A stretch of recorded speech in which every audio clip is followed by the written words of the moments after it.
Politics can sometimes appear remote, irrelevant even, to the daily lives of ordinary citizens, but not in Northern Ireland.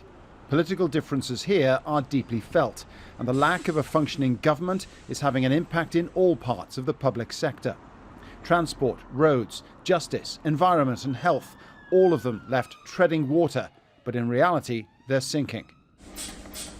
The political stalemate has blocked progress on important healthcare reform. Waiting lists for treatment are long and growing, and excess mortality figures are increasing. People are literally dying for a lack of political leadership.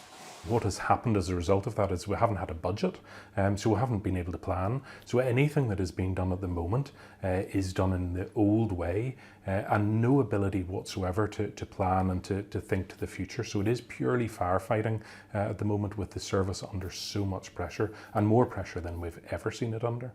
Healthcare workers here in Northern Ireland have been promised a 4.5% pay rise. But unlike workers in England, Scotland and Wales who've already received their pay rise, here, without a devolved government and nobody to sign it off, they're yet to actually receive it. It's a similar picture in Northern Ireland's education system. Teachers are currently taking industrial action over a 30% erosion in pay. Schools are struggling to meet repairs and maintenance costs. Children's education is suffering, while Northern Ireland's political leaders dig their heels in.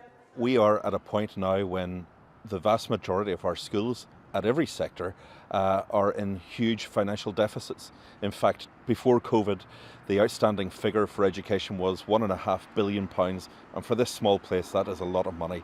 The urgent talks between the main political parties and the British government hold little prospect of a breakthrough. Just 6 months after the last election, few believe that calling another one will make any difference. The politicians stick rigidly to their principle, but those principles have a practical reality that means ordinary people are left worse and worse off. Paul Brennan, Al Jazeera, Belfast.